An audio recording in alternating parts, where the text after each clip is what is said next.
안녕하십니까. EBS 미래교육 클래스 신종호입니다.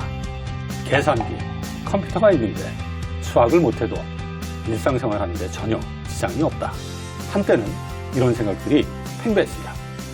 하지만 AI가 등장하는 4차 산업혁명의 시대에 수학은 필수일 뿐만 아니라 대세 과목으로 더 강조되고 있습니다. 그 이유가 뭘까요? 오늘은 지난 시간에 이어서 미래 사회가 요구하는 수리력과 수학 교육의 방향에 대해서 같이 논의해보는 시간을 가져보겠습니다. 함께 자리해 주신 분들 소개해드립니다. 배웠던 개념을 이용을 해서 세상을 한번 표현해봐라. 그걸 위해서 배우기 때문입니다.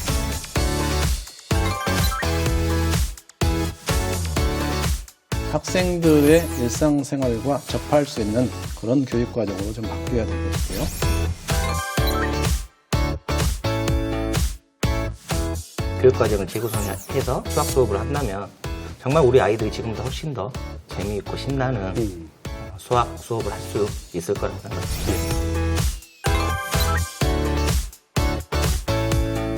제일 중요한 거는 수업 철학 세우기라고 생각하거든요.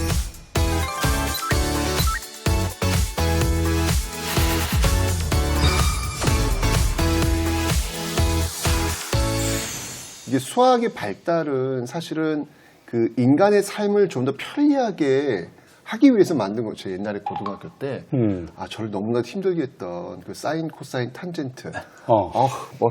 말만 해도 벌써 머리가 아파지는데 그 사인, 코사인, 탄젠트를 누가 만들었냐면 이슬람 교도들이 만든 거예요. 그걸 왜 만들었냐면 그들은 매번 메카 쪽을 향해서 기도를 해야 되거든요. 예.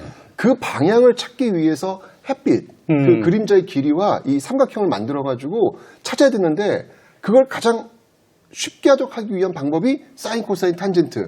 여기서 만들어진 거거든요. 근데 날 왜 이렇게 괴롭히지? 야, 그런 또 유래가 있었다는 건 저는 오늘 처음 들었습니다. 그러니까 이게 수학사람을 이렇게 보면 이거 진짜 이 인간의 어떤 삶을 더 편리하게 해주기 위해서 이게 이제 발달된 건데 요즘은 또 이 4차 산업혁명으로 연결된다면서요. 그렇죠. 근데 인공지능 얘기하는 시대에 왜 수학이 다시 곽광을 받고 있죠? 지식정보화 네. 사회에서 기술을 주도하는 게 이제 AI, 인공지능이죠. 빅데이터고, 머신러닝이고, 딥러닝이고 이런 얘기들을 많이 하죠. 이런 첨단 기술들 속에는 수학이 다 들어 있습니다.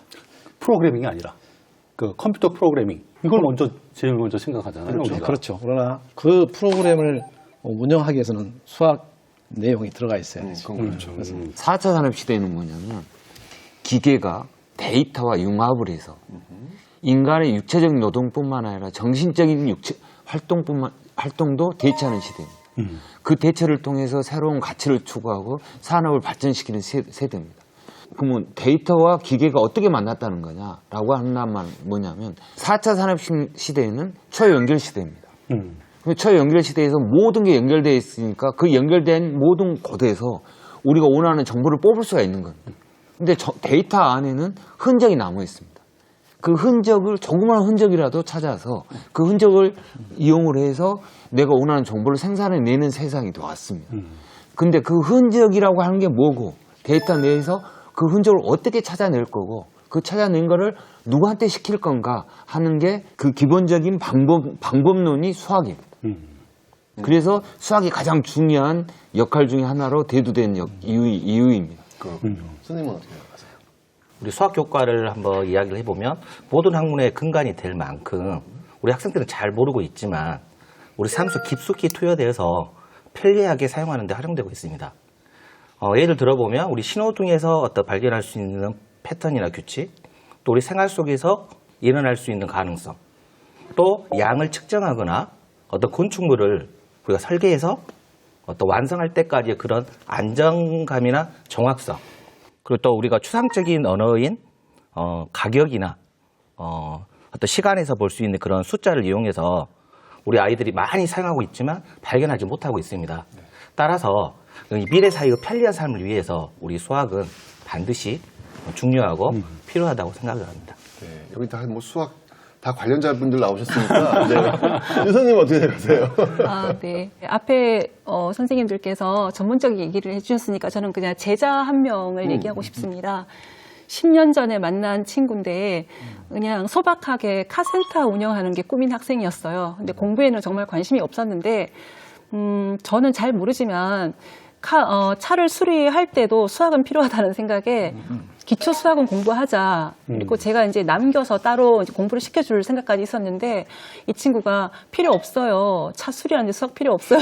이러더라고요. 그랬더니 고등학교 가서 이제 그 자동차 관련 공부를 하는데 잘 안 됐나 보더라고요. 그래서 스승의 날에 계속 찾아오던 학생인데 정말 선생님 말씀처럼 수학이 필요하더라고요. 저는 카센터 하는 거 포기했어요. 이런 친구를 만났는데 참 안타까웠습니다. 근데 뭐 미래 사회는 말할 것도 없겠지요. 네. 근데 카센터를 하는데 진짜 수학이 필요한가 보네. 앞으로 필요하죠.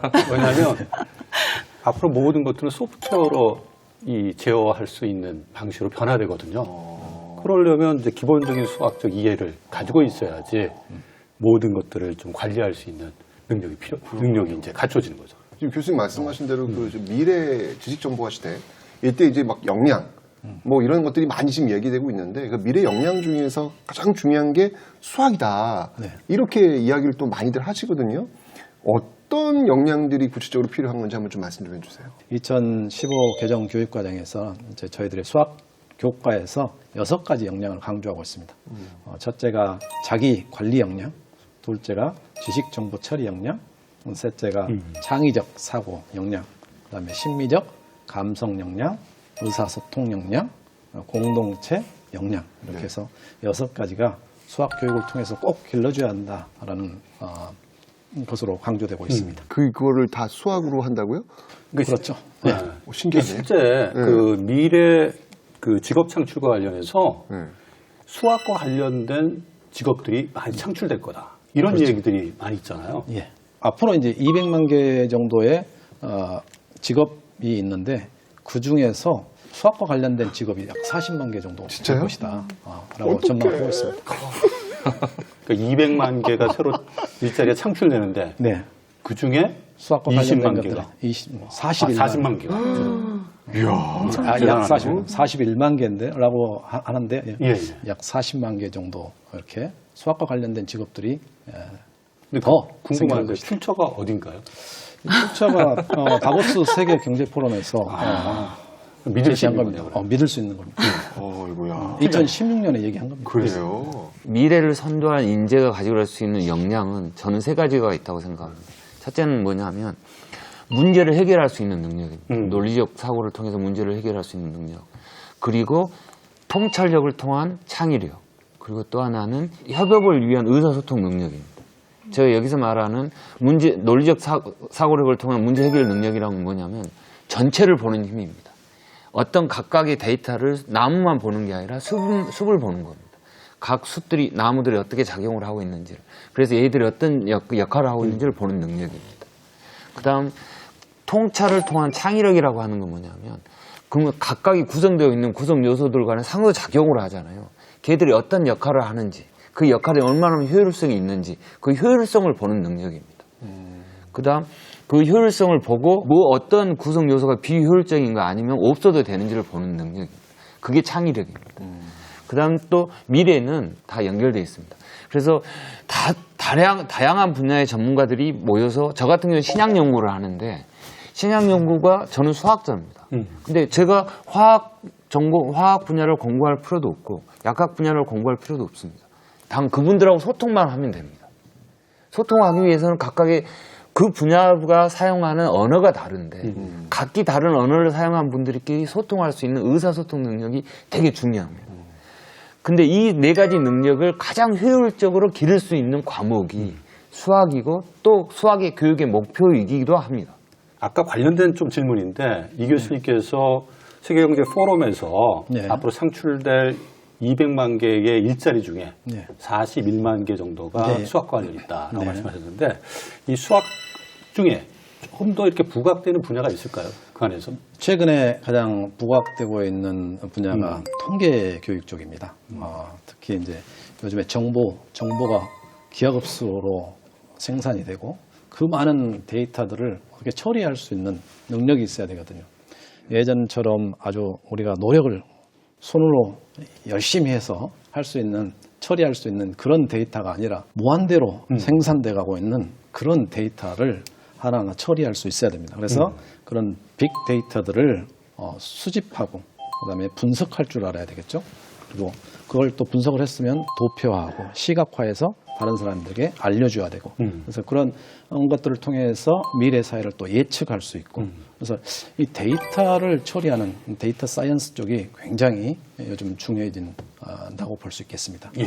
수학 교육의 방향이 현상을 수학적인 개념으로 이해하고 문제를 또 해결하는 그런 능력을 키워주는 쪽으로 가야 되는데 여전히 학교 교육은 입시 중심의 교육에서 벗어나지 못하고 있단 말이에요.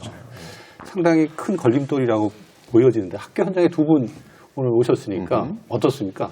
학교 현장에서 수학 교육 여전히 이전하고 똑같은지 아니면 지금 바뀌고 있는지. 수학하면은 언제나 생각하는 게 일단은 성적, 점수, 그렇죠. 이게 얼마나 많이 받았느냐 이게 가장 중요하다는 생각을 많이 가지고 있고요. 또 선입견이라고 생각을 하는데 아직도 수학하면 어떤 공식에 의해서 문제를 해결하는 거 거기에 멈추어 있지 않나 이런 생각을 많이 해봅니다.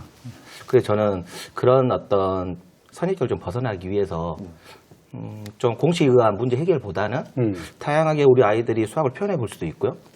오감을 활용해서 뭐 수학을 나타내는 수학 역할극도 있고 또 아니면 생활 속에서 수학을 찾아보는 뭐 실생활 수학 같은 부분을 통해서 우리가 생활과 연계시켜서 우리 아이들이 수학을 체험하고 또 느껴보는 이런 교육으로 변화가 필요하지 않나 저는 생각을 해봅니다. 그런데 어쨌건 지금 이제 전문가분께 말씀하신 것처럼 수학이 그렇게 하면 안 된다는 말씀이시잖아요. 그렇죠. 앞으로의 어떤 방향이 어떻게 그러면 바뀌어야 될까요? 제가 먼저 말씀드릴게요. 네. 예. 저희 교과 내용이라든가 그거는 그다음 학교에서 선생님의 자질이라든가 국가의 노력이라든가는 문제가 없다고 생각합니다. 뭐가 문제라고 생각을 하냐면 저는 방법론이라고 생각합니다. 수학이라고 하는 건 뭐냐면 현상을 수화식을 통해서 현상을 이해하고 표현하는 거예요. 그러면 중고등학교에서 공부를 어떻게 시켜야 되냐면 현상을 표현하기 위해서 필요한 개념들이 만약에 변화가 일어났다 그러면 미분을 이용해서 변화를 한번 표현해봐라. 함수를 배우면 함수를 왜 배우는지 함수가 뭘 위해서 배우는지 이유가 있습니다. 시를 쓸 때 그러잖아요. 우리가 단어를 배우면 그 단어를 가지고 세상을 표현해보라고 그러잖아요. 미술에서 기법을 배우면 그 기법을 가지고 표현을 써보잖아요. 수학도 마찬가지입니다. 자기가 배웠던 개념을 이용을 해서 세상을 한번 표현해봐라. 즉 수학은 그걸 위해서 배우기 때문입니다. 그리고 또 AI 시대에서 가장 중요한 역량은 그런 역량입니다. 그래서 교육을 문제풀이식 반복적 학습을 통한 문제풀이식 교육보다는 뭐 수능을 위해서 어쩔 수 없다 하는데 수능은 바뀔 겁니다. 반드시 바뀝니다. 바뀌어만 되고. 그게 안 바뀌면 아무 소용없어요. 예. 아무튼 저희가 극복해야 될 여러 네. 과제들이 많이 있는 것 같습니다. 수학도 어떻게 보면은 뭐 이게 순수학문이지만은 실제 문제 해결에 많은 관련성을 갖고 성장해 갈 것이다라고 기대를 하는데 그렇게 하려면 좀 우리 수학이라는 교육도 이런 실제성, 유용성하고 좀 관계되게 이루어져야 되지 않을까 생각하거든요. 그렇죠. 당연히 학생들은 예. 수학을 접할 때 자기 생활과 가장 접했을 때 흥미를 느끼고 적극적으로 학습을 하려고 하거든요. 초등학교 교과서에 보면 제일 처음에 도입 부분에서 학생들의 이제 일상생활과 관련된 내용들을 중심으로 해서 학생들에게 지도할 수 있도록 제공하고 있습니다. 교육 과정 자체가 학생들의 일상생활과 접할 수 있는 그런 교육 과정으로 좀 바뀌어야 되겠고요. 저희들 또 노력을 하고 있고요. 교수법은 또한 그런 것들을 가르치려면 이제 지금까지 가르쳐왔던 방식으로 주입식으로는 절대 이룰 수 없기 때문에 프로젝트 학습이라든가 문제 중심 학습, 프로블럼 베이스드 러닝 같은 그리고 토론 학습 이런 학습들을 많이 해야 협업적 의사소통 능력도 기를 수 있고 창의성도 기를 수 있고 문제 해결 능력도 기를 수 있다고 봅니다. 예. 아, 그렇군요. 근데 선생님, 제가 고등학교 때 선생님도 그러셨을 거예요. 네. 고등학교 때 제가 수학 시간이 어떤 시간이었냐면 딱 이거예요. 선생님 들어오세요. 그러면 이제 칠판에다가 저쪽 서쪽부터 동쪽까지 문제를 쫙 푸시는 거예요. 그렇죠. 네, 그런 다음에 여백을 좀 남겨주세요. 문제만 써놓으세요.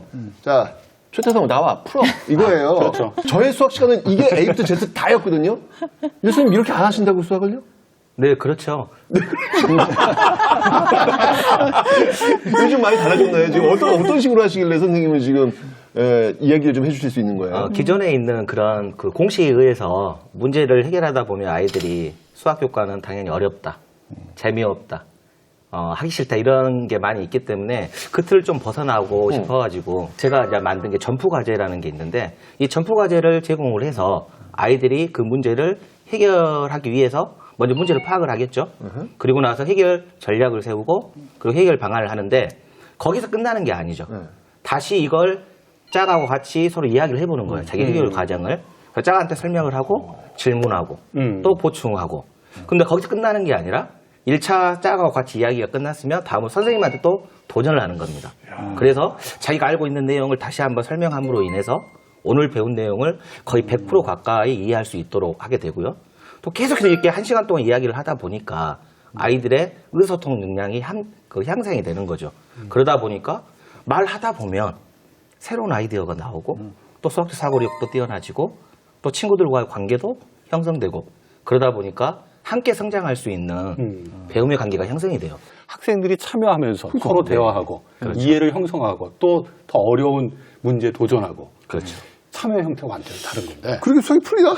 과연 그게 실제 가능할지 궁금하긴 합니다. 그 광주교대 부설초등학교 이영배 선생님의 수업을 보시면서 이야기를 나누겠습니다. 그동안 알던 수의 세계에서 첫 번째 지각 변동이 일어났습니다. 가만히 있던 숫자를 위와 아래로 나누어 선 하나를 긋더니 분수라는 개념이 탄생한 건데요. 분수 나왔다. 분수 나왔다. 어려워. 학생들의 입장에선 조금 당황스럽습니다. 새로운 공식들도 있고 이해가 안 되는 부분이 많아서 좀 어려운 것 같습니다. 공식을 외우고 그 문제를 푸는 것이 너무 재미가 없는 것 같아요. 분수는 수학의 개념이 본격적으로 깊어지며 학생들의 골칫덩어리로 손꼽히는데요. 하지만 분수의 개념을 잘 이해한다면 다음 단계로 뛰어오를 기회가 될 수도 있습니다. 광주교대 부설초등학교 6학년 학생들은 수학 수업을 시작할 때 항상 하는 일이 있습니다. 수학 역할극을 통해서 한번 오늘 무슨 공부를 할 건지 잘 생각해 보고요. 또 우리가 수학 역할극에 뭐가 숨겨져 있다 그랬죠? 이제 핵심 키워드. 핵심 키워드 찾아야 돼요. 학생들에게 분수의 나눗셈을 주제로 한 짧은 역할극이 주어졌는데요. 오늘 배울 내용을 미리 생각하는 시간입니다. 레디 액션! 진혁아, 종이접기 하는 거야 지금? 어제랑 각각 얼마 사용했어? 어제는 4분의 1을 사용했고 오늘은 12분의 1장을 썼어. 4분의 1과 12분의 1은 분모가 다른데? 분모가 다를 때는 통분을 해봐야 되지 않을까? 역할극의 대사에는 오늘 배울 중요한 수학 용어가 담겼는데요. 분수의 나눗셈을 배우기 전 핵심 키워드를 찾고 수업을 시작할 준비를 하는 동기유발 시간입니다. 오늘 핵심 키워드가 어떻게 나올 것 같아요? 통분이라는 말도 나왔었죠. 그 다음에 우리가 언제나 했던 거 계산, 올리. 무슨 내용을 배웠는지 잘 모르는 경우가 있었어요. 근데 우리 아이들에게 오늘 배워야 될 핵심 키워드를 줌으로 인해서 아이들이 그 키워드를 사용해서 설명할 때 의사소통 역량도 좀 향상되고 여러 가지 면에서 도움이 되더라고요. 분수의 나눗셈에서 핵심 키워드들을 기억했다면 수학의 세상으로 한 단계 도약할 준비가 끝났습니다. 이제 점프 과제를 시작할 차례인데요. 점프 과제는 오늘의 핵심 키워드를 활용해 문제를 풀고 직접 설명하는 학생 맞춤형 도전 과제 시간입니다. 점프 과제. 하나의 문제를 풀더라도 개념을 정확히 이해하고 설명하는 것이 핵심이죠. 저게 왜 점프 과제죠? 이걸 통해서 한 단계 도약할 수 있거든요. 학생들에게 주어진 과제 시간은 20분. 하나의 문제를 풀기에는 조금 긴 시간인데요. 문제풀이 과정을 그림과 글로 자세하게 설명해야 하기 때문입니다. 분모 통분하려면 분모의 최소 공배수를 찾아야 하잖아. 그럼 한번 최소 공배수를 찾아봅시다. 최소 공배수 12 아니야? 그림과 글로 설명하는 것들을 자꾸 하는 거죠. 네. 공식에 의해서만 하는 건 어렵지 않은데 다양한 방법으로 거기서 이제 공식을 아이들이 찾아내는 거죠. 이런 과정을 통해서 공식이 나왔다는 걸 알아볼 수 있는 좋은 시간입니다. 점프 과제 시간에는 짝과 2인 1조가 되어서 함께 고민하며 주어진 문제를 풀어나가는데요. 여기에 활력을 더하는 마법의 단어가 있죠. 마법의 단어. 도전. 분모가 다른 분수는 분모의 필수 분배수를 이용해서 통분을 한 후에 분자가 같아지면 분자를 이용해 계산하는 거예요. 자, 그러면 분모를 갖게 하기 위해서 뭘 사용해요? 좋습니다. 성공입니다. 잘했어요. 굉장히 즐겁게 하시네요, 선생님 수업을. 일단 아이들이 즐거워하니까 선생님도 즐거울 수밖에 없는 거죠. 아이들 꼭 알아야 될 핵심 개념과 원리를 계속해서 물어봐요. 거기에 대해서 답변을 완벽하게 할 수 있어야 점프 과제가 성공하는 거고요. 또 어떤 식으로 설명해야 되는지를 미리 또 아이들이 생각을 해보는 거죠. 도전! 도전! 도전을 외치면 학생 한 명 한 명이 선생님과 눈을 맞추며 이해한 내용을 확인하는데요. 그 어떤 보상보다 더욱 값집니다. 수업 시간 배웠던 것을 다시 또 자기가 직접 말아서 도전하는 거잖아요. 그러니까 예전보다는 이 수업을 완전히 100% 알게 된 점, 그런 것을 좀 하니까 점프 과제 좋은 점이라고 생각합니다. 선생님께 설명을 드린 다음에 선생님에게 칭찬도 받고 또 성공했을 때 그 뿌듯함이 너무 좋았던 것 같아요. 활동이 끝나면 공부한 내용을 다시 되돌아보는데요. 자, 여러분들이 오늘 공부한 내용과 핵심 키워드를 모두 넣어서 수학 일기로 오늘 배운 내용을 정리하는 겁니다. 학생들은 분수의 나눗셈을 주제로 수학 일기를 쓰면서 일상 속에서 응용할 수 있는 방법을 생각합니다. 수학을 새로운 시각으로 바라보는 건데요. 물론 일기에도 오늘 배운 핵심 키워드들이 쏙쏙 들어갔죠. 앞으로 물을 먹을 때, 주스를 먹을 때 분수의 나눗셈을 잘 생각하며 먹어야겠다. 학생들은 수학의 개념을 설명하고 그림과 글로 표현하면서 스스로 수학을 얼마나 이해했는지 알게 되는데요. 수학을 하나씩 알아가며 느끼는 재미가 곧 사고를 넓혀나가는 계기가 되죠. 수학적 사고력이 향상이 되는 거죠. 그럼 이 사고력은 나중에 아이들에게 응용력, 또 생활 속에서 적용해보는 어떤 더 큰 수학적인 사고와 시야를 넓힐 수 있는 좋은 어떤 능력이라고 볼 수 있습니다. 도전으로 수학의 자신감을 찾고 표현으로 수학의 개념을 다지는 학생들. 수학의 재미로 점프할 날들을 기대합니다.